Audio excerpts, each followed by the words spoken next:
শুকরিয়া আদায় করতেছি মহান রব্বুল আলামিনের দরবারে। রব্বুল আলামিন পবিত্র রমজান মাসে তালিম তরবিয়তে, বিশেষ করে সপ্তাহের ভিতরে উত্তম দিন জুমার দিন, জুমার নামাজ আদায় করার পরে সাদিকিন, জাকিরিন, শাকিরিন, আল্লাহর খাস বান্দাদের সঙ্গে দ্বীনি আলোচনায়, কোরআন এবং হাদিসের মজলিসে আল্লাহ আমাদেরকে জীবনের একটা সময় কাটাবার সুযোগ করে দিলেন। শুকরিয়া তান বলি আলহামদুলিল্লাহ। আগামী বছর আবার তালিম তরবিয়াত আসবে, রমজান আসবে, আমরা থাকব, বহু দূরের কথা। নিঃশ্বাসের বিশ্বাস নাই, সেকেন্ডের কোনো ভরসা নাই।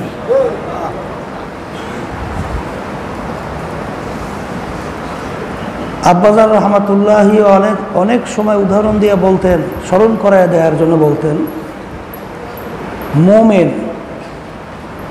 কখনো বোকা হতে পারবে না। হাদিসের ভিতরে আসছে মোমেন চালাক চতুর হয়, অর্থাৎ এক গর্তের ভিতরে দুইবার পাছার খায় না। মসজিদের ভিতরে আমরা আসছি ইবাদতের উদ্দেশ্যে, আল্লাহর ঘর, কথা ঠিক না? কিন্তু দেখা যায় এত আলোচনার পরেও আমরা অনেকে কথা বলতেই আছি, শব্দ করে কথা বলি, মনে হয় যেন একটা বাজারের মতো তৈরি হয়। হাদিসের ভিতরে আসছে মসজিদের ভিতরে, অর্থাৎ দ্বীনি আলোচনা ছাড়া, ইবাদত ছাড়া, সওয়াব ছাড়া এরকম কোনো কথাবার্তা কাজ করা, ওই কথাবার্তার মাধ্যমে তার আমল নামা থেকে নেকিগুলো ধ্বংস হয়ে যায়। আল্লাহ রাসূল সাল্লাল্লাহু আলাইহি ওয়াসাল্লাম উদাহরণ দিয়ে বুঝাইছেন, তাজা ঘাসের ভিতরে তাজা গরু বাইয়ে রাখে, তাজা গরু তাজা ঘাস পাই একই পরিমাণ তাড়াহুড়ো করে খায়। তাই ঘাস যেরকম নাকি গরু খাইয়ে শেষ করে, এরকম যারা মসজিদের ভিতরে ওই ধরনের কথা বলবে তাদের নেকিগুলো এইভাবে ধ্বংস হয়ে যায়। আমরা আসছি নেকি কামাই করব, নেকি ধ্বংস করার জন্য আসছি? তাইলে যারা নাকি এইভাবে কথাবার্তা বলেন, তাইলে আপনি তো মুমিনের চরিত্র অর্জন করতে পারেন নাই। আর আপনি মুমিনের চরিত্র যদি অর্জনই করতে না পারেন, তাহলে আপনি সবই তো বৃথা, কোনো মূল্যই তো আপনার নাই। এই জন্য বিশেষ করে আমরা লক্ষ্য রাখবো এমন কোনো কাজ না করা যেই কাজের মাধ্যমে নেকি নষ্ট হয়, গুনাহ আমলনামায় জমা হয়, কথা ঠিক কিনা? দুনিয়ার দিক থেকে অনেকে বলেই লোকটা খুব বোকা কিসেমের, অর্থাৎ দুনিয়ার ব্যবসা বাণিজ্য সহ দুনিয়ার বিভিন্ন কার্যক্রমের ব্যাপারে আসলেই বোকা, কিন্তু আখেরাতের নেকের ব্যাপারে খুব চালু, অর্থাৎ তার নেকের ব্যাপারে একটা মুসাফ পর্যন্ত ছোটে না। এরকম আছে না? তাই সেই হিসেবে আমি বিশেষ করে বলবো, খবরদার, এখানে আমরা তালিম তরবিয়তে আসছি, শিক্ষার সঙ্গে দীক্ষা যদি বাস্তবায়ন না করতে পারলাম, কথাই যদি না মানতে পারলাম, আর শোনার পরে আমলও যদি করতে না পারলাম, তাই শোনার মূল্যটা কি? এই যে আল্লাহ রাসূল সাল্লাল্লাহু আলাইহি ওয়াসাল্লাম বলেন, আল ইলমু বিলা আমালেন কা জামালেন বিলা রূহেন, আল ইলমু বিলা আমালেন কা বাইতেন বিলা সাতেন, আল ইলমু বিলা আমালেন কা সাজারেন বিলা সামারেন। তুমি জানছো, সে অনুযায়ী আমল করো নাই। উদাহরণ দিয়ে আল্লাহ রাসূল সাল্লাল্লাহু আলাইহি ওয়াসাল্লাম বলেন, একটা উট, রুহু নাই, এই উটের মূল্য কি? কোনো মূল্য আছে?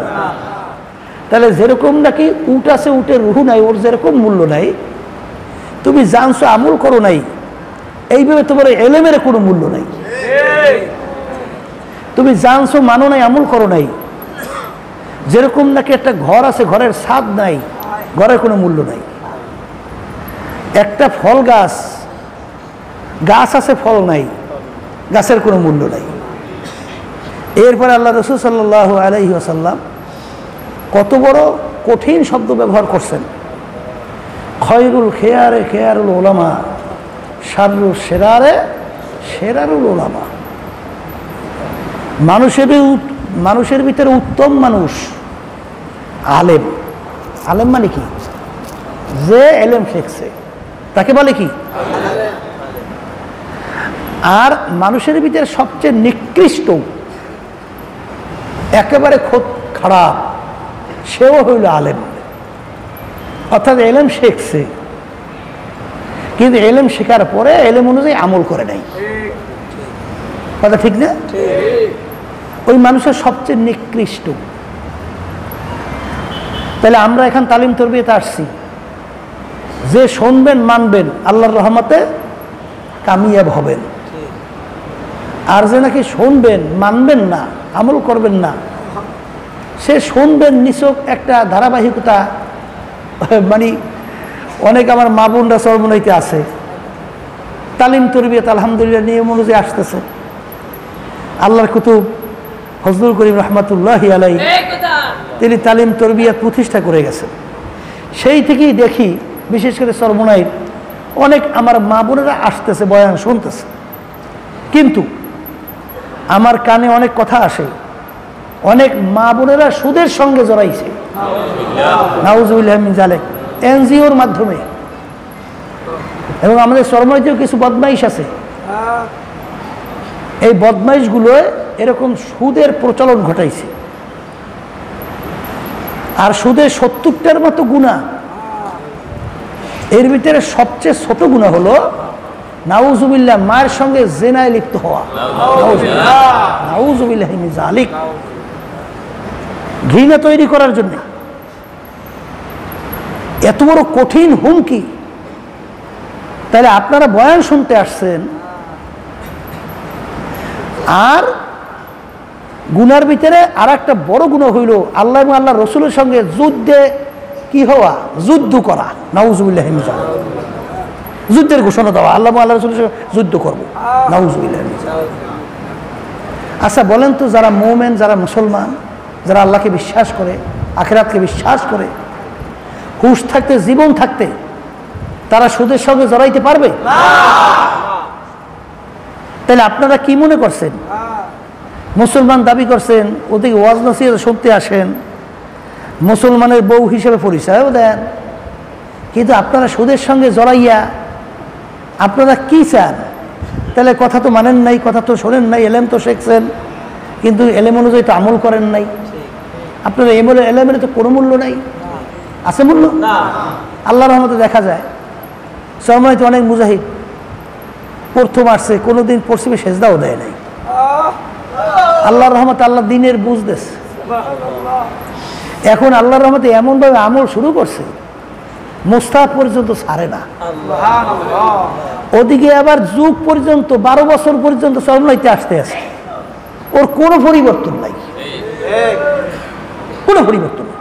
ওদিকে চরমনাই মাহফিল কামাইও দেয় না, কিন্তু আগে যেইভাবে চলতো ওইভাবেই চলে। তুমি কিন্তু আল্লাহ রসুল হাদিস অনুযায়ী সবচেয়ে নিকৃষ্ট মানুষের ভিতরে একেবারে নিকৃষ্ট। কথা ঠিক কিনা? এই জন্য আমার ভাইদেরকে বলো, পর্দা আলে মা বোনদেরকে বলবো, কথা শুধু শুনলেই হবে না, বাস্তবায়ন করা লাগবে। যে আল্লাহ রসুল সাল্লাল্লাহু আলাইহি ওয়াসাল্লামের দরবারে এক সাহাবী আসছিলেন, ইমান ছিল, আয়েশা বলতেছেন, ইয়া রাসূলুল্লাহ, হাবিবাল্লাহ, আপনি এমন কিছু আমলের কথা আমাকে শিক্ষা দেন যেই আমল করার মাধ্যমে আমি জাহান্নাম থেকে বাইসে জান্নাতে যাইতে পারবো। আল্লাহ রাসূল সাল্লাল্লাহু আলাইহি ওয়াসাল্লাম তাকে কিছু আমলের কথা শিখাইলেন, নামাজ, রোজা সহ। এই আমলের কথা বলার পরে সাহাবী বলতেছেন, ইয়া রাসূলুল্লাহ, ইয়া হাবিবাল্লাহ, আপনি সাক্ষী থাকেন, আপনি যেভাবে বলছেন আমি হুবাহু ওইভাবেই আমল করব, অর্থাৎ ওইভাবেই মানব, কমাবো না বাড়াবো না। যখন সাহাবী রওনা করে যাইতেছেন, আল্লাহ রাসূল সাল্লাল্লাহু আলাইহি ওয়াসাল্লাম উপস্থিত সাহাবায়ে কেরামদেরকে লক্ষ্য করে বললেন, তোমরা যদি কেউ বেহেশতি লোক দেখতে চাও, তাকে ইঙ্গিত করে বললেন তাকে দেখে নাও। বেহেশতি লোক দেখতে চাও, দেখে নাও, অর্থাৎ আল্লাহ রাসূল সাল্লাল্লাহু আলাইহি ওয়াসাল্লাম যাহা কিছু বলছেন সেই অনুযায়ী আমল করবে, বাড়াবেও না কমাবেও না। তাহলে বোঝা গেল যে শুধু জানলেই হবে না, জানা অনুযায়ী কি করা লাগবে, কথা ঠিক না? এই জন্য আমার ভাইদেরকে বলবো, এই আমল করার জন্যে সবচেয়ে বড় যে প্রয়োজনটা জরুরি, সেটা হলো আল্লাহর ভয় ভিতরে পয়দা হওয়া লাগবে। আল্লাহর ভয় যদি ভিতরে পয়দা না হয়, তাহলে সে জানবে কিন্তু সে আমলের ভিতরে আগ্রহ জন্মাবে। আর এই ভিতরে আল্লাহর ভয় পয়দা হওয়ার জন্যই আল্লাহ রাব্বুল আলামিন রমজান মাসের রোজাকে আপনার আমার জন্য ফরজ ঘোষণা করছে। সবাই বলেন সুবহানাল্লাহ। আল্লাহ রাব্বুল আলামিন বলছেন, কুতিবা আলাইকুমুস সিয়াম কামা কুতিবা আলাল্লাযীনা মিন ক্বাবলিকুম লাআল্লাকুম তাত্তাকুন। তোমাদের উপরে আমি রমজান মাসের রোজা ফরজ ঘোষণা করছি। শুধু তোমাদের উপরে করছি তাই না, তোমাদের পূর্বের নবীদের উম্মতদের জন্য করছিলাম। কেন? এর মাধ্যমে তোমাদের ভিতরে আমার ভয় পয়দা হবে। এর ভিতরে কি হবে? আল্লাহর ভয় পয়দা হবে। তাহলে রোজার মাধ্যমে আল্লাহর ভয় পয়দা হয়। আর আল্লাহর ভয় যদি ভিতরে একবার আল্লাহর রহমতে পয়দা হইতে পারে, তাহলে সেই আল্লাহর বান্দা বান্দি সে কখনোই এই নেক আমল ছাড়বে না, আর গুনার কাছেও যাবে না। কথা ঠিক কিনা? যার ভিতরে আল্লাহর ভয় যত বেশি পয়দা হয়েছে, তার ভিতরেই আল্লাহর হুকুম পালন করা তত গুরুত্ব তার ভিতরে আসছে। আর যার ভিতরে আল্লাহর ভয় পয়দা হয় নাই, তার ভিতরে এই নিছক শুনবে, কিন্তু তার ভিতরে কোনো গুরুত্ব আমলের আসবে না। তাই রমজান মাসের রোজার মাধ্যমে আল্লাহর ভয় কি হয়? ভিতরে পয়দা হয়। কথা ঠিক কিনা? এখন অনেকে বলতে পারে, হুজুর রোজা তো রাখি, ভয় তো পয়দা হয় না। উপবাস থাকার নামে কিন্তু রোজা না বারবার বলা হইতেছে। হাতের রোজা আছে, চোখের রোজা আছে, কানের রোজা আছে, জিহ্বার রোজা আছে, পায়ের রোজা আছে। ওই সেদিনকারও আলোচনায় বলছিলাম, তোমার ভিতরে আল্লাহর ভয় পয়দা হয়েছে কেমনে বুঝবা? কলে ফকি আবুল লাইস রহমাতুল্লাহি আলাই তিনি বলছিলেন, 7টা চিহ্ন আলামত তোমার ভিতরে যদি পাওয়া যায়, তাহলে তোমার ভিতরে আল্লাহর ভয় পয়দা হয়েছে প্রমাণ হবে। এই 7টা বস্তু কি কি? 1 নম্বর হলো জিহ্বা। তোমার জিহ্বা যদি কন্ট্রোল আসে, নিয়ন্ত্রণে আসে, অর্থাৎ জিহ্বার মাধ্যমে সে কাউকে কষ্ট দেয় না, কোনো খারাপ কথা বলে না, কোনো এমন কোনো গালি যেই গালির মাধ্যমে হারাম কবিরা গুনাহ তৈরি হয়, সেই ধরনের গালি সে জিহ্বা দিয়ে দেয় না। জিহ্বা দিয়ে মানুষকে কষ্ট দেয় না, অর্থাৎ জিহ্বার নিয়ন্ত্রণে আছে। জিহ্বার মাধ্যমে আল্লাহর হুকুমের বিরুদ্ধাচারণ, নবীর তরিকা, নবীর শিখানো সুন্নাত, এর বিরুদ্ধাচারণ জিহ্বা দিয়ে হয় না। তখন বুঝতে হবে তোমার ভিতরে আল্লাহর ভয় পয়দা হয়েছে। এক কথায় জিহ্বা নিয়ন্ত্রণ। কথা ঠিক কিনা? আর দ্বিতীয়টা বলছিল আত্মার সঙ্গে সম্পর্ক, অর্থাৎ কলবের সঙ্গে। তোমার আত্মার ভিতরে অনেক মানুষ দেখবেন বাহ্যিকভাবে খুব লেফাপা দুরুস্ত, ভিতরে শয়তানির অভাব নাই। কথা ঠিক কিনা? অর্থাৎ যেটাকে বলা হয় ভিতরে একটা বাহিরে আর একটা। বাহ্যিকভাবে সে খুব দরবেশ, খুব পর্দানশীল, খুব সাংঘাতিকভাবে লাভকূপ দেয়, শিখ দেয়, ওদিকে এবার বিভিন্ন কাজে দেখে তো অনেক কিছু করে, কিন্তু ভিতরে তার ভিতরে বিভিন্ন কুরিপু খারাপ রোগগুলো। এর ভিতরে বড় একটা রোগ হইল রিয়া। রিয়া বোঝেন? অর্থাৎ অন্যকে দেখাবার জন্য ইবাদত। বাহ্যিকভাবে যখন নাকি কেরাত পড়ে, বাহ্যিকভাবে মানুষের সামনে যখন নামাজ পড়ে, দেখবেন তখন তার তেলাওয়াতটা এত সুন্দরভাবে, মানে কোনো জায়গায় তার কোনো মানে মত, তারপর কোন জায়গায় সাক্তা করতে হবে, কোন জায়গায় গুন্না করতে হবে। অনেক সময় দেখা যায় অজেব গুন্নার বাহিরেও গুন্না হ্যাঁ নেই, অজেব গুন্নাও ছাড়াই গেছে। অনেক সময় তো একা লিপে জায়গায় চাইরা লিপেও টানে। আর যখন একা একা নামাজ পড়ে তখন যে কি পড়ছে সে নিজেও বোঝে নাই, আল্লাহ বোঝে নাই। আছে না নাই? অর্থাৎ মানুষ দেখলে, মানুষ শুনলে তখন কেরাতটাও সুন্দর হয়, এই হারাকাত সাকানারটাও সুন্দর হয়, রুকুটাও সুন্দর হয়, সেজদাটাও সুন্দর হয়। কিন্তু যখন মানুষ দেখে না তখন ওই গোপনে গোপনে কেরাত পড়ে, তখন রুকু সেজদা দেওয়ার সময় পায় না। ঠিক কিনা? হাদিসের ভিতরে আসছে মুনাফিকি চরিত্র কেমনে বুঝবেন? আপনার ভিতরে মুনাফিকি চরিত্র আছে, কেমনে বুঝবেন? বলে মোমেন যখন মসজিদের ভিতরে ঢোকে তখন তার দিলটা এমন প্রশান্তি লাভ করে, যেরকম নাকি আল্লাহ রাসূল সাল্লাল্লাহু আলাইহি ওয়াসাল্লাম উদাহরণ দিয়ে বলছেন, পানির ভিতরে মাছ ছাইরা দিলে মাছ কেমন আনন্দ পায়? আনন্দের কোনো শেষ আছে? ঠিক মোমেন বান্দারা যখন মসজিদে ঢোকে তখন তাদের দিলটাও এরকম প্রশান্তিতে ভরে যায়। আর মুনাফিক যখন মসজিদে ঢোকে, একটা উদাহরণ দিয়ে আল্লাহ রাসূল সাল্লাল্লাহু আলাইহি ওয়াসাল্লাম বুঝাইছেন, খাঁচার ভিতরে যখন একটা পাখি আবদ্ধ করে, নতুন একটা পাখি খাঁচার ভিতরে রাখলে পালা হয় কি? বাইঙ্গে চুইরে ফেলায়, কেমনে বের হবে? ঠিক না? কোন সময় বের হইবে? ঠিক মুনাফিক যখন নাকি মসজিদে ঢোকে তখন সে অস্থির হয়ে যায়, কোন সময় বের হইবে। ঠিক কিনা? তাহলে এক শ্রেণী মানুষ এরকম আছে না, মসজিদে ঢোকে শেষে, বাইরে আগে, ঢোকে শেষে, বাহির হয় আগে। আর এক শ্রেণী মানুষ দেখবেন আল্লাহর রহমতে ঢোকে আগে, বাহির হয় পরে। ঠিক কিনা? এটা কিন্তু অন্তরের সাথে সম্পর্ক। কির সাথে সম্পর্ক? ওই যে একটা ঘটনা আছে না, জমিদার রওনা করছে গোলাম নিয়ে। এখন জমিদার তো বড় লোক মানুষ, সে তো আর নামাজ রোজা করে না, আল্লাহর ইবাদত করে না, লিপ্ত নাই, গুরুত্বও দেয় না, আবার হাসাহাসিও করে। জমিদার গোলাম নিয়ে রওনা করছে। এখন হাঁটতে হাঁটতে এই জমিদার তো আরাম প্রিয় মানুষ, তার তো পা ব্যথা হয়ে গেছে। এখন জমিদার ডাক দিয়ে বলতেছে, গোলাম আমরা একটু গাছের নিচে বিশ্রাম করি, এরপরে আবার উঠে সামনে যাব। গোলাম বলতেছে, হুজুর ঠিক আছে।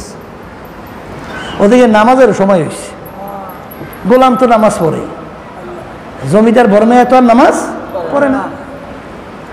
এখন বলতেছে, হুজুর বা স্যার যাই কোন, আমাকে একটু সুযোগ দেন, আমি একটু নামাজ আদায় করে আসি। জমিদার টিটকারি মারে, এই গোলাম তুই নামাজ পড়ে পাইছো কি? তুই গোলাম তো গোলামই রয়ে গেলি। আমি নামাজ পড়ি না, তোর খোদার কথা অনুযায়ী চলি না, কোনো ইবাদত করি না তোদের কথা অনুযায়ী। দেখছো আমার কত বড় সম্মান, দেখছো আমি কত সম্পদের মালিক, দেখছো আমি কত বড় স্টেটের মালিক, আমার শান শওকতের কোনো অভাব নাই, তাই তুই গোলাম নামাজ পড়ে পাইলি কি? খুব অনুরোধ করে, স্যার একটু সুযোগ দেন, একটু নামাজ আদায় করি আসি।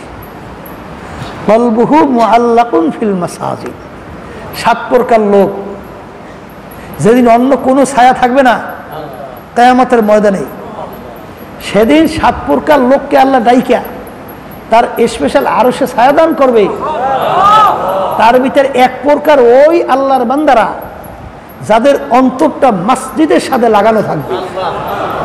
কখন মসজিদে মুয়াজ্জিন আজান দেবে আর আমি মসজিদে যাব, জামাতে নামাজ পড়ব, এই যে একটা অন্তরের টান, এই প্রকার লোককে আল্লাহ ডাইকা আরো সে নিয়ে ছায়া দান করবে।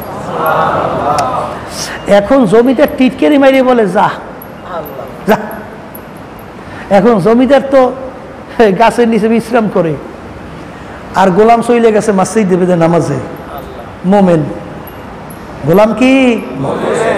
তা মসজিদে ঢুকছে, পানির ভিতরে মাছ ছাড়লে মাছ যেরকম প্রশান্তি লাভ করে, গোলাম মসজিদে ঢুকছে, তারা তো অন্তরের ভিতরে এরকম একটা প্রশান্তি এসে গেছে।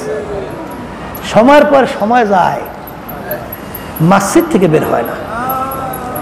ওদিকে সময় যায়, জমিদার ডাক দিয়ে বলতেছে, গোলাম আসো না কেন? গোলাম বলতেছে, মালিক আমাকে তো বের হইতে দেয় না।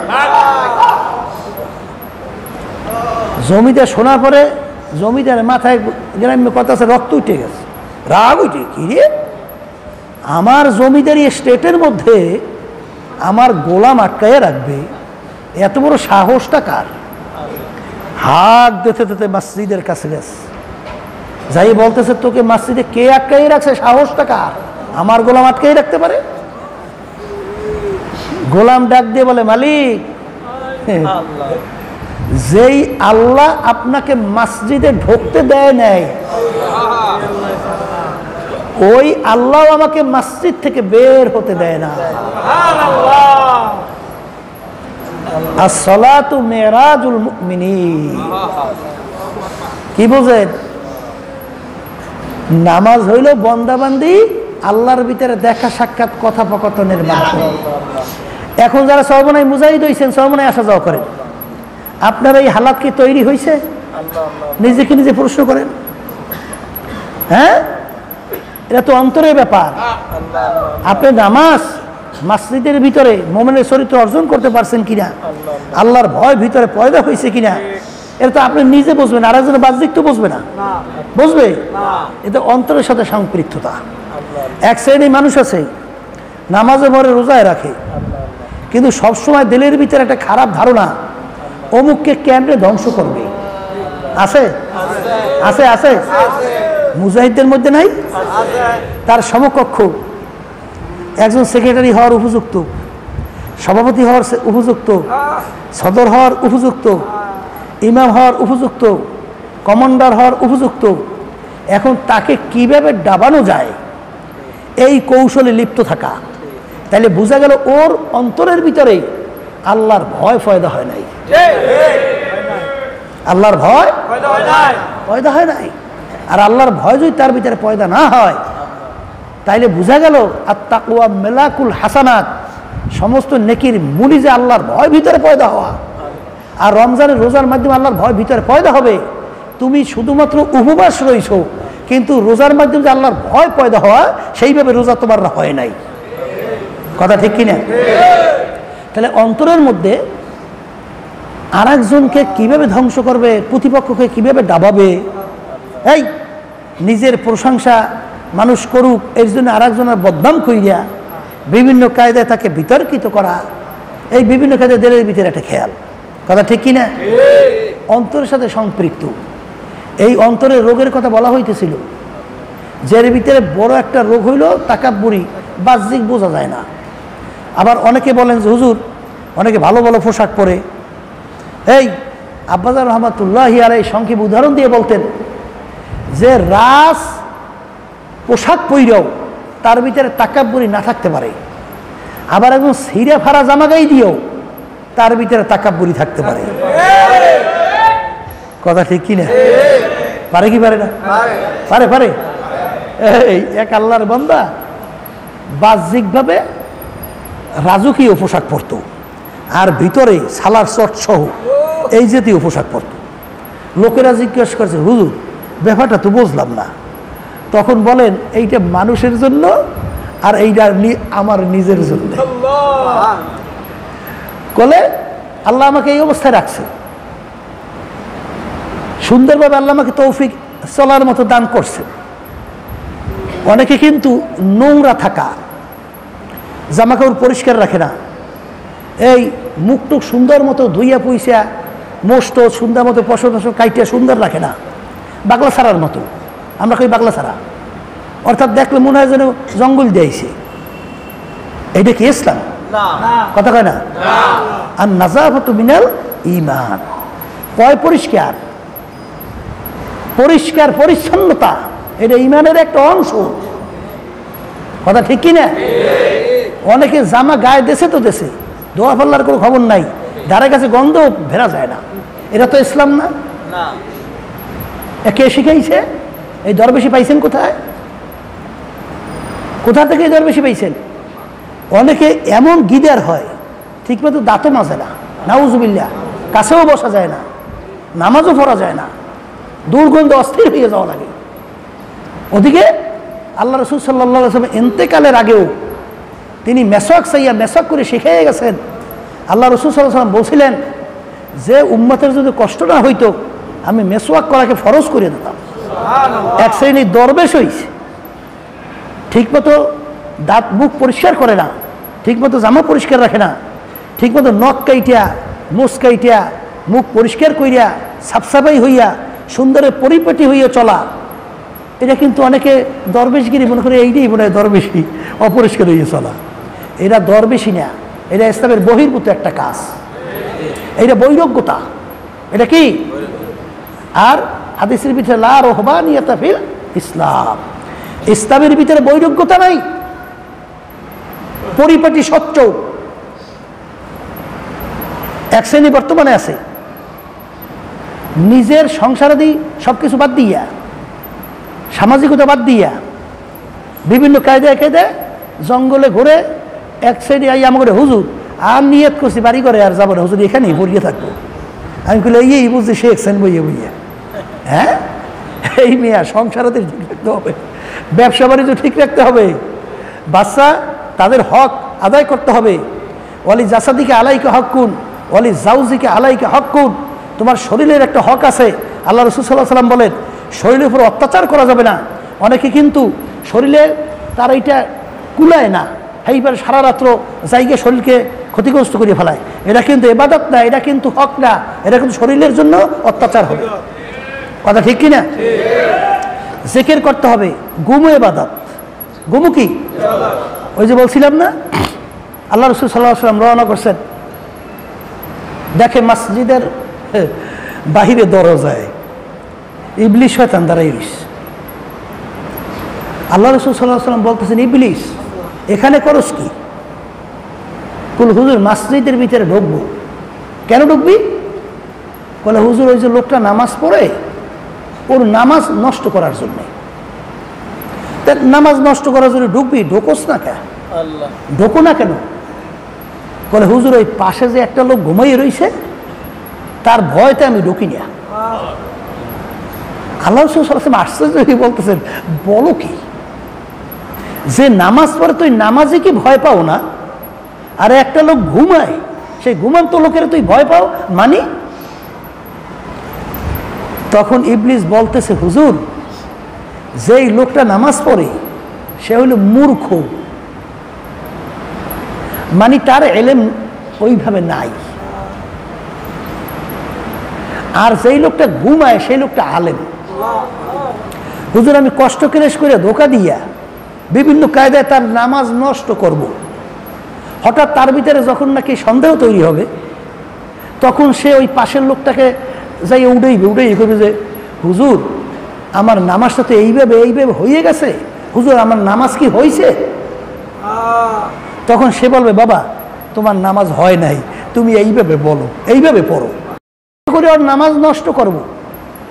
কিন্তু তার কাছে যাওয়ার পর সে আবার ঠিক করিয়ে দেবে। এখন আমার কষ্ট বৃথা হয়ে যায় না? আমার কষ্টটা কি হয়? বিফলে যায়। এই বেহুতে কষ্ট করবো কে? এই চিন্তায়। এই জন্য আমি তার ভয়তে ঢুকি না। আল্লাহ রাসূল সাল্লাল্লাহু আলাইহি ওয়াসাল্লাম বলেন, নাউমুল আলেমে খায়রুম মিন ইবাদাতিল জাহিল। আলেমের ঘুম, মূর্খ যার এলেম নাই আমল করার জন্য, তার ইবাদতের চেয়ে আলেমের ঘুম অনেক উত্তম। এই জন্য আমার আব্বাজান রহমাতুল্লাহ বলতেন, সর্বমনের কোনো মুজাহিদ মূর্খ থাকতে পারবে না। এই যে তালিম তরবিয়তের ব্যবস্থা করা হয়েছে, অন্তত আলহামদুলিল্লাহ আমল করার জন্যে, ফরজ ওয়াজিব সুন্নাত, হারাম মাকরুহ তাহরিমা তানজি থেকে বাঁচার জন্যে যে এলেমগুলো দরকার, সেই এলেমগুলো আল্লাহর ফজল করমে এই 15 দিনের ভিতরে আপনাদেরকে শিখিয়ে দেওয়ার জন্যে আল্লাহর মধ্যে চেষ্টা চলছে। কথা ঠিক কিনা? কিন্তু অনেকে দেখা যায় আইসে ঠিক তালিম তরবিয়ত ঠিকই, অনেকে কিন্তু সময়কে কাজে লাগায় না। অনেকে কিন্তু ঘোরাফেরার মধ্যেই আছে, আড্ডার মধ্যেই আছে এবং বিভিন্ন গল্প গুজবের মধ্যেই আছে। কিন্তু আল্লাহর রহমতে আবার অনেকে গুরুত্ব দিয়া আল্লাহর রহমতে সময় কাজে লাগাই দিয়েছে। কথা ঠিক কিনা? তাই যেই কথা বলতে চাইছিলাম যে আপনারা এখানে যারা আসছেন, যারা আসেন নাই শুনতেছেন, এবং আরো শুনিয়ে দেবেন তাকে যে আল্লাহ আমার কাছে এসে এই রমজানে বলতেছে, হুজুর আমার তো কেরাত সহি হয় নাই। হুজুর আমি কইলি ইন্না আপনার তো হালাত দেখি খুব লাফালাফি করেন, চিল্লাপাল্লাও তো করেন, আপনার কেরাত সহি হয় নাই মানে? বলে হুজুর এবার আসছি আল্লাহর রহমতে কেরাত সহি করার জন্য। আমি কইলি মাশাল্লাহ, এতদিন? বলে হুজুর গুরুত্বই দেই নেই, মানে গুরুত্ব আসে নাই যে শিখতে হবে। কথা ঠিক কিনা? এর জন্য আমার ভাইদেরকে বলবো, পর্দা আলে মা বোনদেরকে বলবো যে এই যে অন্তরের সাথে সম্পৃক্ততা, এই যে আপনার কোনটা আমল কিভাবে করতে হবে, দরবেশি কাকে বলে, এইটা আমাদের জানা লাগবে না? না জানি আমল করলে সেই আমলে কোনো মূল্য আছে? কোনো মূল্য নাই। এই জন্যই কবি এক কথায় বুঝাতে চাইয়ে বলছিলেন, নামি গুয়াম কে আজ দুনিয়া জুদা বাস, বাহার করে কে বাসি বা খোদা বাস। আল্লাহ রাব্বুল আলামিন তোমাকে আমাকে হুকুম করে নাই যে ঘর বাড়ি, ব্যবসা বাণিজ্য, সংসারাদি, এই চাকরি বাকরি সব ছাইরা তুমি জঙ্গলে যাই ইবাদত করো। এইরকম ইবাদত করার জন্য আল্লাহ রাব্বুল আলামিন আপনাকে আমাকে নির্দেশ করেন নাই। সংসারাদি ঠিক রাখা লাগবে, বাচ্চা কাচ্চা ঠিক রাখা লাগবে, ব্যবসা বাণিজ্য ঠিক রাখা লাগবে। এরপরে প্রতিটা মুহূর্তেও আল্লাহর ইবাদতের ভিতরে লিপ্ত থাকা লাগবে। হ্যাঁ, এই প্রতিটা মুহূর্তে আল্লাহ ইবাদতে লিপ্ত থাকা লাগবে। এর অর্থ বুঝলেন অনেকে মনে হয় উল্টোটা, হুজুর আমি দোকানদারি করি, আমি তো আর হুজুর ইবাদত করতে পারি না। এই আল্লাহর বান্দা, আপনি যদি সহি ব্যবসায়ী হন, সঠিক ব্যবসায়ী হন, আপনার প্রতিটা মুহূর্ত ওটাও তো আপনার ইবাদতের ভিতরে গণ্য। আপনি কৃষি কাজ করেন, ওটা ইবাদতের ভিতরে গণ্য। বিবিকে সময় দিতেছেন, কথা বলতেছেন, ওটা ইবাদতের ভিতরে গণ্য। ছেলে সন্তানকে সময় দিতেছেন, কথা বলতেছেন, ওটা ইবাদতের ভিতরে গণ্য। কথা বলেন না কেন? হ্যাঁ, এগুলো কিন্তু বোঝা লাগবে। এই জন্য দেখবেন সেদিনকারও বলছিলাম যে আল্লাহ রাসূল সাল্লাল্লাহু আলাইহি ওয়াসাল্লাম বলছেন, আখলিস দীনাকা ইয়াকফিকা আল কালিলু মিনাল আমাল। তোমার অল্প আমলি নাজাতের জন্য যথেষ্ট হবে যদি তোমার ভিতরে ইখলাস থাকে, ঈমান থাকে। ওই যে বলছিলাম যে এই রোজার মাধ্যমে তোমার আমার ভিতরে আল্লাহর ভয় পয়দা হবে। সেই রোজাটা কেমন হওয়া লাগবে? আল্লাহ রাসূল সাল্লাল্লাহু আলাইহি ওয়াসাল্লাম বললেন, ঈমানাও ওয়া ইহতিসাবা। মান সামা রমাযানা ঈমানাও ওয়া ইহতিসাবা। যে ব্যক্তি রোজা রাখবে এই ঈমানকে খালেস করিয়া, মানে কি নির্ভেজাল, একমাত্র আল্লাহকে রাজি খুশির উদ্দেশ্যে, এই ঈমান মানে আল্লাহর বিশ্বাসের উপরে আল্লাহর হুকুম পালন করার জন্যে, আর একমাত্র নির্ভেজাল আল্লাহর জন্যই রোজা রাখবে। এই রোজাই তোমাকে তোমার পিছনের সামনের সব গুনাহ মাফ করিয়া আল্লাহ গুফিরা লাহু মা তাকাদ্দামা মিন যামবি ওয়া মা তাআখারা। কথা ঠিক কি না? অর্থাৎ তোমার আখে, পিছনের, সামনের সব গুনাহ আল্লাহ রাব্বুল আলামিন এইভাবে রোজা রাখতে পারলে আল্লাহ রাব্বুল আলামিন মাফ করে দেবে। কথা ঠিক কি না? এই জন্য এই ব্যাপারটা বলছিলাম অন্তরের সাথে সম্পৃক্ত। এই অন্তরের রোগগুলো যে রিয়া, মানুষকে দেখাবার জন্য ইবাদত করা যাবে? কথা বলেন, রিয়া আসতে চাইবে। রিয়া কি? কারণ স্বাভাবিক, আমি একটু তেলাওয়াত করি, আমি একটু নামাজ পড়ি, আমি একটু আল্লাহর জিকির করি, অন্য মানুষ দেখলে একটু ভালো লাগতে চায়, এটা স্বাভাবিক, এটা আসতেও চাইবে।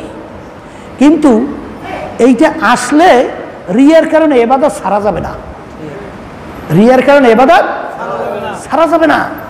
সবসময় মনকে বুঝাইতে হবে যে মন, আজকে তো মানুষ দেখছে খুশি লাগছে, কথা ঠিক আছে, কিন্তু মানুষ খুশি হইলেই বা কি আর বেজার হইলেই বা কি, আমার মাওলা খুশি আছে কিনা?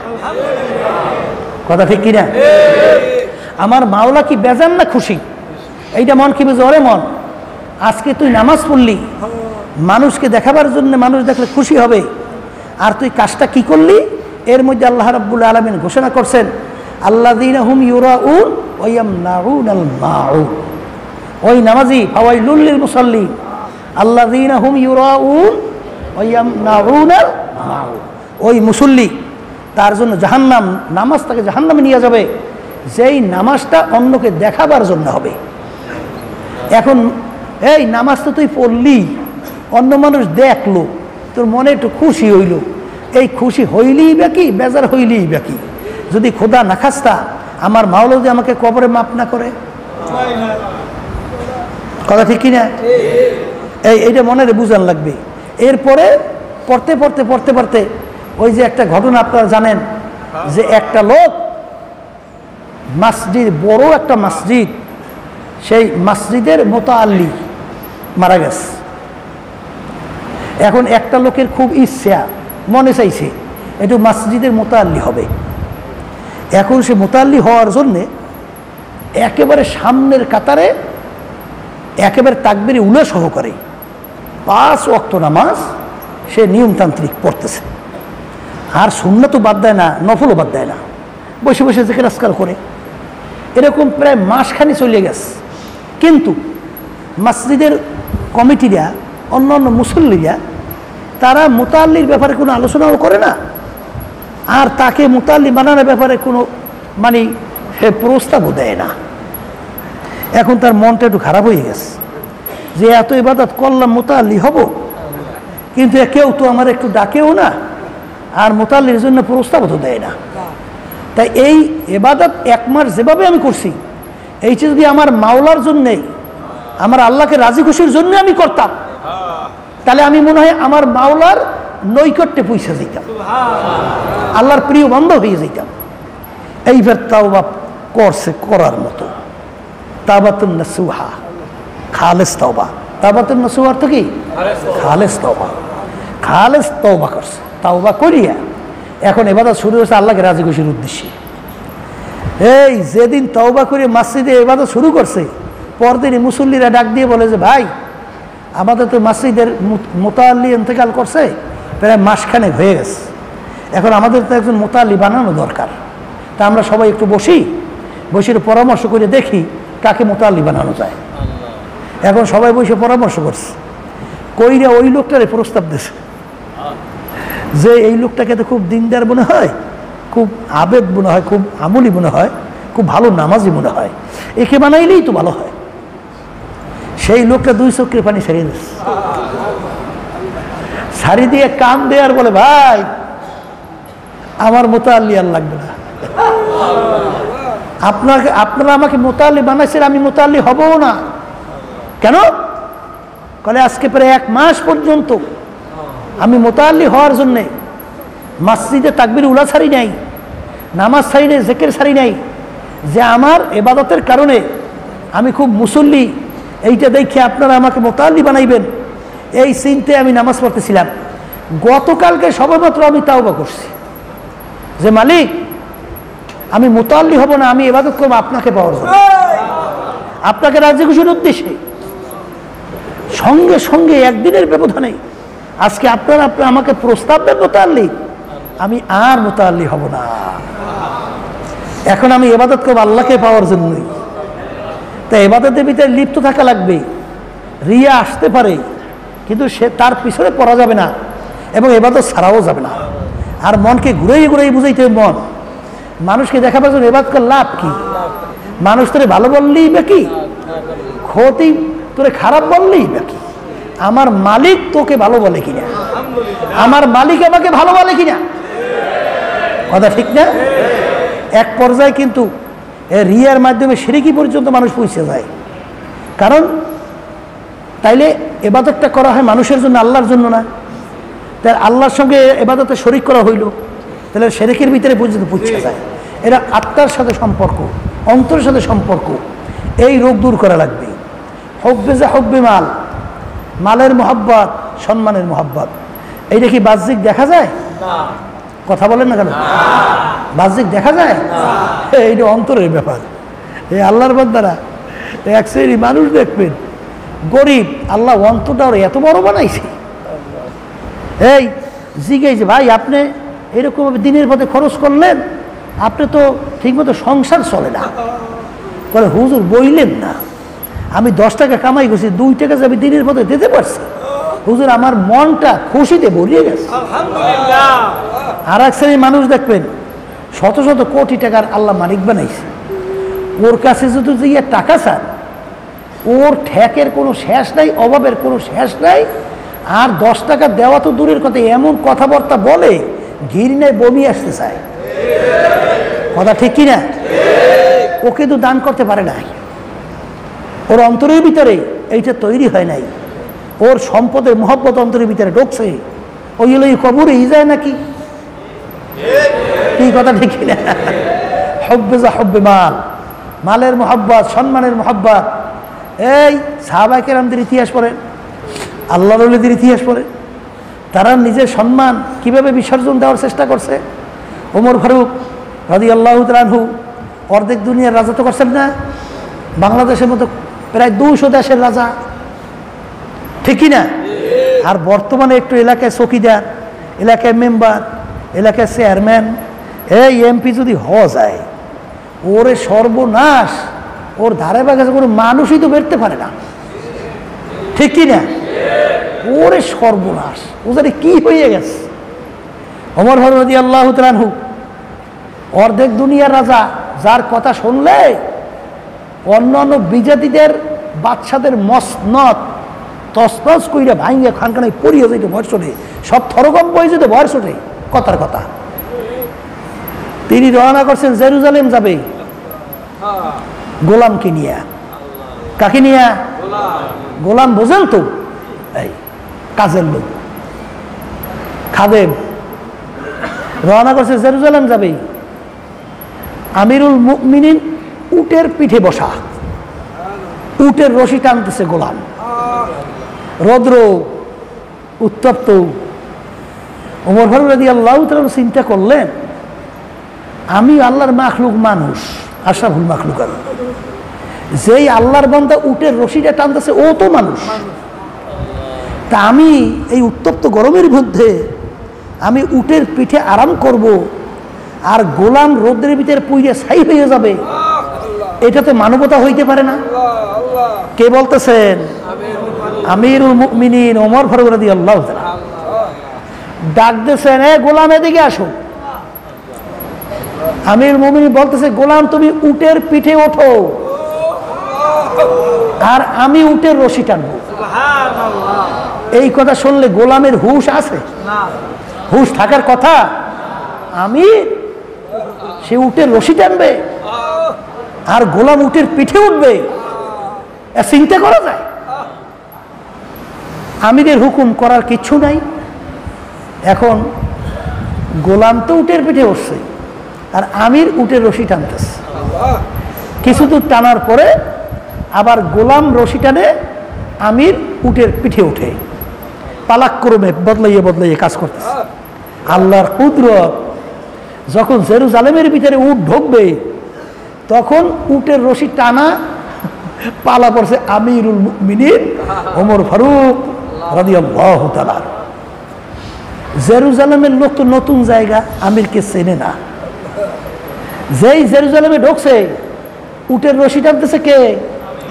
আমির। আর গোলাম কই? যেই ঢুকছে লোকজন তো আহলান সাহলান মারহাবা মারহাবা, এই আমিরুল মুমিনিন, এই বলতে বলতে ইশতুম বলতে বলতে যাইতে আছে, যাইয়া উটের কাছে যাইয়া আমিরকে নামাবে। আমিরকে কি? আমির তো উটের রশি টানতে আছে আর গোলাম তো উটের পিঠে বসা। এখন গোলাম গেছে অস্থির হইয়া, উটের কাছে যাইয়া বলতেছেন আমিরকে সম্বর্ধনা নামাইয়ে দিয়ে নামাইবে। গোলাম ডাক দিয়ে বলতেছেন, আমি আমির না, আমির উটের রশি টানতেছে। এটা বিশ্বাস করার কথা? হ্যাঁ, আল্লাহু আকবার। এই ঘটনা দেখাশোনার পরে সিংহভাগ বিজাতিরা ওয়াজ নসিহত লাগে নাই, সব কলেমা পড়ে মুসলমান হয়ে গেছে। হুব্বে যা হুব্বে মাল, মালের মোহাব্বত, সম্মানের মোহাব্বত বড় কঠিন ব্যাপার বাজার। বলা সহজ, ব্যাপারটা কিন্তু বড় কঠিন। ওই বুঝেতে যে আব্বাজার রহমতুল্লাহ, ইব্রাহিম বিন আদহাম রহমতুল্লাহ ঘটনা বলতেন, পীরের কাছে কাছে এই আত্মার শুদ্ধি করার জন্য, আল্লাহর ভয় ভিতরে পয়দা করার জন্য যাওয়ার পরে পীর তার স্ত্রী বলতেছেন, বলকের বাচ্চা আসছে আত্মশুদ্ধির জন্যে, এত আরামায়েশ ছাড়িয়া, রাজ মুকুট পরিধান বাদ দিয়া, রাজ পোশাক সিংহাসন বাদ দিয়া এখন লাকড়ি টানার দায়িত্ব পালন করতে আছে কর্মচারী। এখন তার আত্মশুদ্ধি হয়ে গেছে, এখন তাকে আপনি এজাজত দিয়ে বিদায় দেন।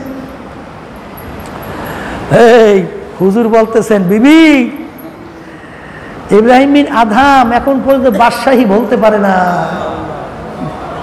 বলে, বলেন কি? বাদশাহ লাকড়ির বোঝা টানে, লেবারের কাজ করে, বাদশাহী বলতে পারে না মানে? বলে, তুমি জানতে পারবা, দেখাবো। যে লাকড়ির বোঝা বাঁধতে বড় করিয়া বাঁধতে কইছে, নেতে যেন কষ্ট হয়।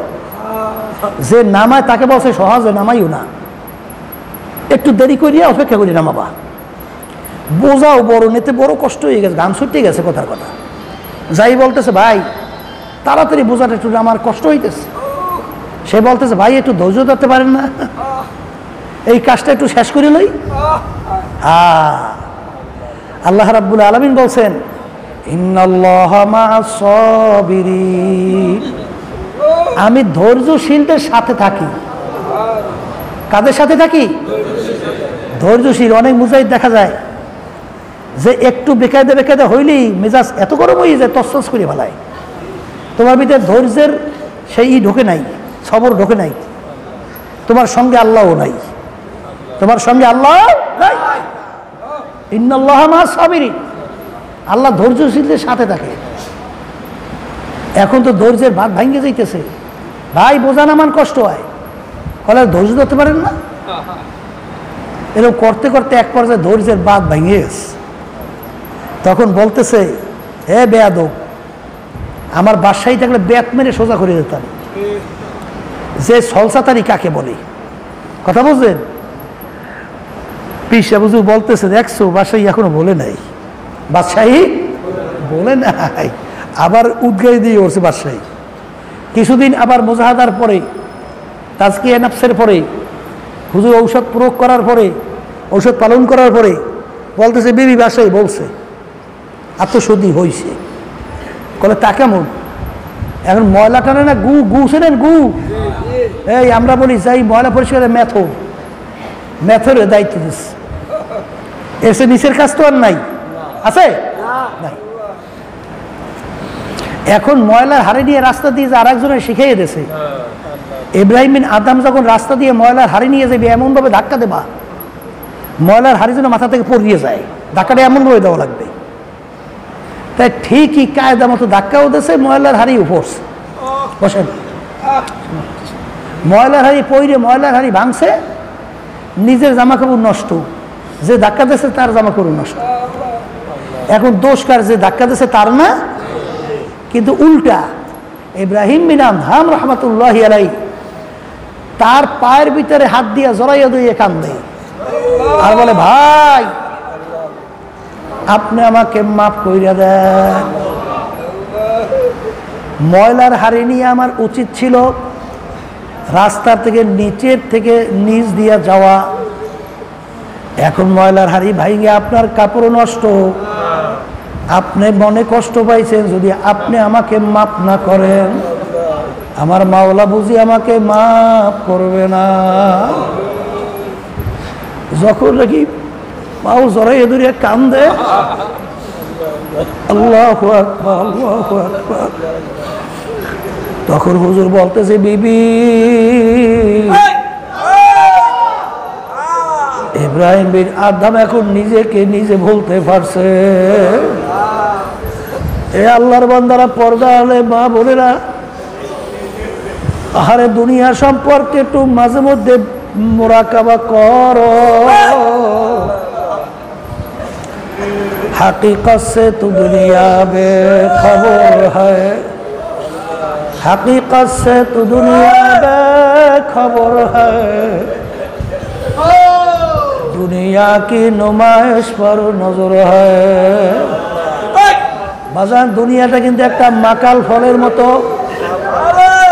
মাকাল ফল বাহ্যিক যেরকম দেখতে কত চাকচিক্য কত সুন্দর, কিন্তু মাকাল ফল যখন ভাঙ্গে ওর ভিতরে এমন বিশ্রী, নজর দ্বিতীয়বার দেওয়া যায় না। বাজান দুনিয়ার হাকিকত হইল এরকম, দুনিয়া বাহ্যিকভাবে কত সৌন্দর্য কত চাকচিক্যময়, কিন্তু বাজান ভিতরে কিন্তু মাকাল ফলের চেয়েও খারাপ। দুনিয়ায় এমন এক জায়গা আল্লাহ রসুল সাল্লাল্লাহু আলাইহি ওয়াসাল্লাম উদাহরণ দিয়া বলছেন, হে মুসলমান, আল্লাহ রসুল বলতেছেন আর দুনিয়া জিফাতুন ওয়া তালিবুহা কিলা। ও আমার উম্মতেরা, দুনিয়া হইল একটা মরক, একটা মুর্দা। ওর পিছনে যারা পড়বে আখিরাতের স্থায়ী জিন্দেগি ধ্বংস করবে, ওরা হলো দুনিয়ার কুত্তা। আল্লাহর বান্দারা দেখবেন পানির ভিতর থেকে মরক ভাইসা যায়, ওই মরকের পিছনে কোনো কিন্তু মানুষের দল দৌড়ায় না, ওর পিছনে কুকুরের দল দৌড়ায়। কখন মরক নদীর কিনারায় আসবে আর মরক ফাইরা সেইরা ও খাবে। ঠিক আছে দুনিয়াদার পাগল আমার বাবারা, দুনিয়াটা আল্লাহর রসুল বলেন একটা মরক, মরকের পিছনে কোনো মানুষের দল দৌড়ায় না, ওর পিছনে দৌড়ায় কুকুরের দল। যারা নাকি দুনিয়ার পিছনে পইরা আখিরাতের স্থায়ী জিন্দেগি ধ্বংস করতেছেন, আল্লাহ রসুল বলেন তারা হলো দুনিয়ার কুত্তা।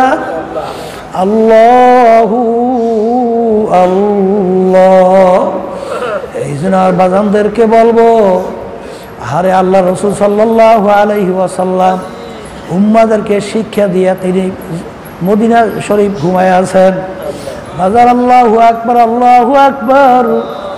আল্লাহ নবী সাল্লাল্লাহু আলাইহি ওয়াসাল্লাম একদিন গেলেন তার মেয়ে ফাতেমার ঘরের মধ্যে, যাইয়া দেখে হাসান হুসাইন রাদিয়াল্লাহু তাআলা আনহুমা পেটের ক্ষুধায় কান্দে। সরদারে দোজাহান তার নাতিরে পেটের ক্ষুধায় কান্দে, এইটা আল্লাহর হাবিব দেখে সহ্য করতে পারে না।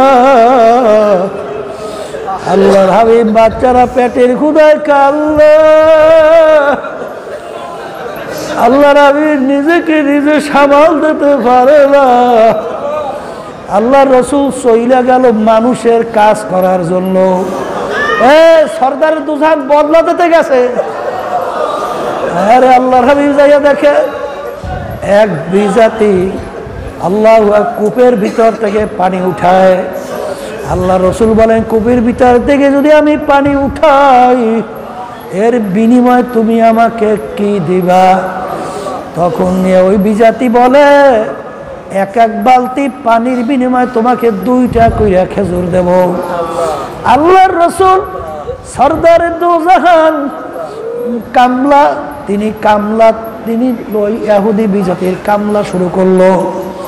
আরে বিসমিল্লাহ বইয়া বালতি এই কূপের ভিতরে ফালায় পানি উঠায়। আল্লাহর কুদরত, হঠাৎ ওই বালতিটার রশি থেকে সেইরা কূপের ভিতরে পইরা গেল। ওই বিজাতি এত বড় খবিস, হঠাৎ আল্লাহর হাবিবের আল্লাহু আকবার চেহারার উপরে থাপ্পড় বাইরে বসলো।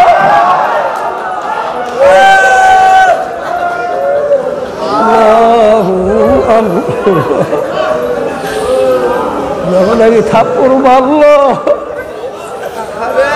বাজারে তো আল্লাহর হাবিবের দোষ না, রশি তার পচা, এই জন্য রশি ছিঁড়ে পড়ে গেছে, তা আল্লাহর রসুলের দোষ না। বাজান যখন নাকি বিনা কারণে অযৌক্তিক জুলুম করলো, ওদিকে আল্লাহর হাবিব বাহ্যিক হাতখানা বাহিরে রাখলো আর বাতিনি হাতখানা গোপনে আল্লাহর কুদরত পানির ভিতরে ঢুকিয়ে দিল। তলি থেকে বালতিটা উঠেই নিয়ে আসলো। আরে বিজাতি দেখে আশ্চর্য হয়ে গেল, কিভাবে ওই তলি কূপের নিচ থেকে বালতি উঠাইলো।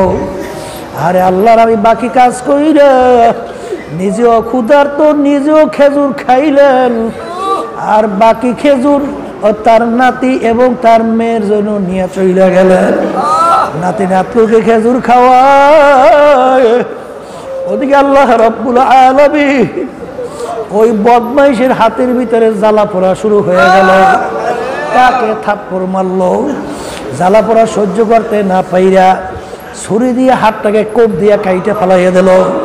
তারপরেও জ্বালা বন্ধ হয় না, কিন্তু তার বিশ্বাস হইয়া গেল যে মুসলমানদের নবী।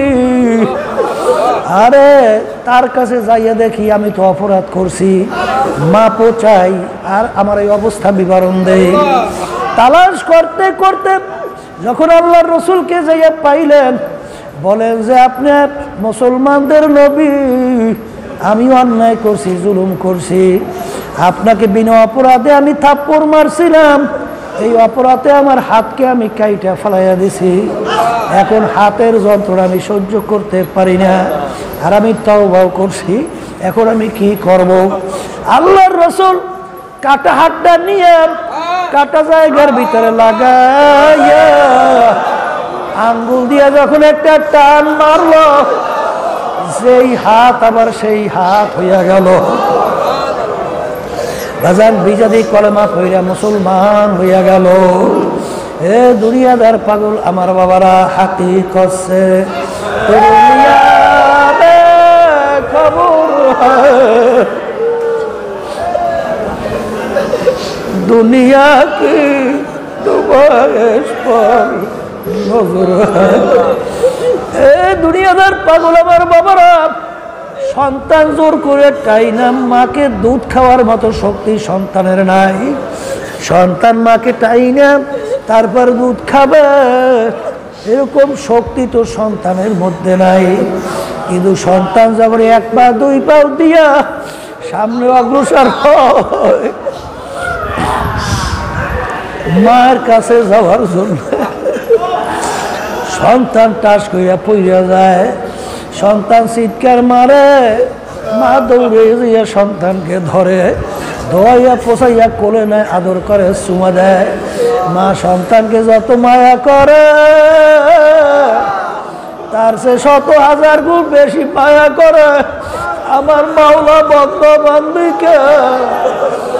বন্দাবান্দি পার পরিমাণ গুনাহ নিয়া, তাকাব্বুরের গুনাহ নিয়া, রিয়ার গুনাহ নিয়া, হব্বে মালের গুনাহ নিয়া, হিংসার গুনাহ নিয়া, রোবের গুনাহ নিয়া, অপবিত্র কলম নিয়া, আরে আমার মাওলার দিকে আস্তে আস্তে আস্তে আস্তে হাঁটা শুরু করে।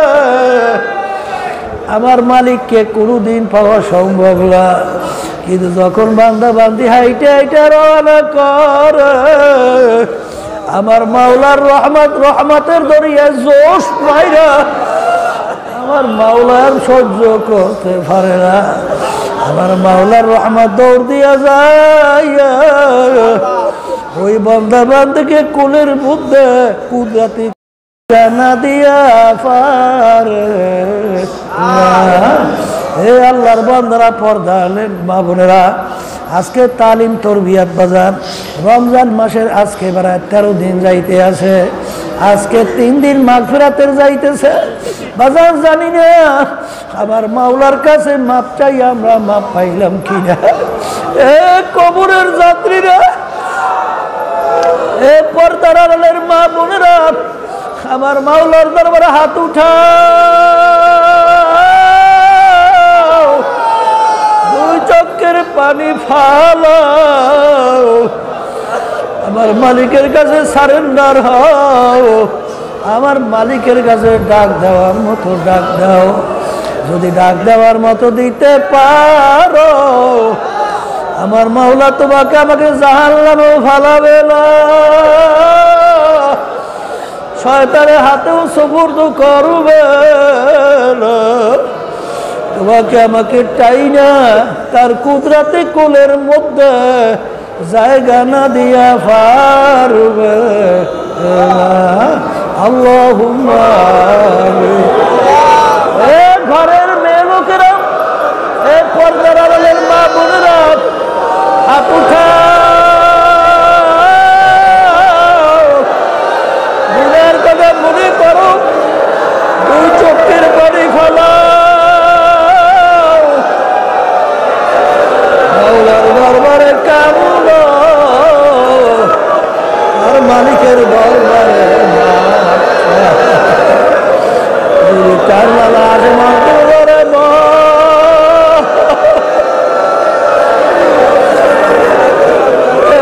ঘরের দরজা দিয়া নতুন বউ হইয়া উঠছিল রে মা, কত মেয়ে লোকে শরবত খাওয়াইল, কত মেয়ে লোকে বাতাস করলো।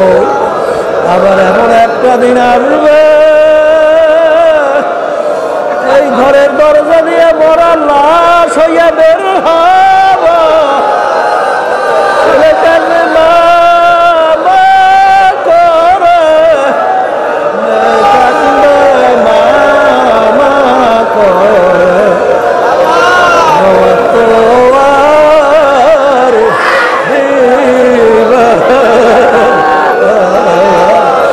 আল্লাহ আপনাদের তালিম তরবিয়তের দিকে তাকাইয়া দেখেন আপনার বাচ্চারা কিভাবে কাঁদলো, কিভাবে কাঁদলো। আমাদের ছেলেও মরে নাই, মেয়েও মরে নাই, গুনাহ করে বলছি রে,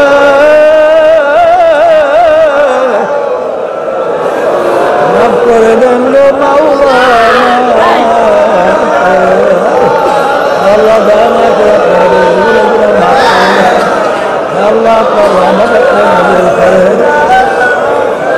আল্লাহ আমাদের আম্মা আব্বা দাদা দাদু দাদার আত্মীয় স্বজন আমার মুজাহিদের অন্ধকার কবরে শুয়ে আমাদের দিকে চাইয়া রয়েছে। আল্লাহ আমরা দোয়া করলাম তাদের কবরকে বেহেশতের বাগান বানায় আল্লাহ। আল্লাহ তালিম তরবিয়তকে হেদায়েতের জরিয়া বানায় আল্লাহ। অনেকে মহিলারা দোয়া চাইছে, অনেকে বিভিন্ন বালা মুসিবতে আছে, অনেকে দোয়া চাইছে আল্লাহ। ও আল্লাহ আমাদের অনেকে ভাইরা, আমাদের অনেক মুজাহিদ ভাইরা, আমাদের ভাইয়ের সন্তানেরা ওই আহমদ শাহ অনেকে অসুস্থ, আল্লাহ আমাদের সবাইকে আপনি সুস্থ করে দেন। এই মাদানী সাহেব অসুস্থ এবং মুরসালি সুস্থ করে দেন। সুবহানা রাব্বিকা রাব্বিল ইজ্জাতি আম্মা ইয়াসিফুন, ওয়া সালামুন আলাল মুরসালিন, ওয়ালহামদুলিল্লাহ।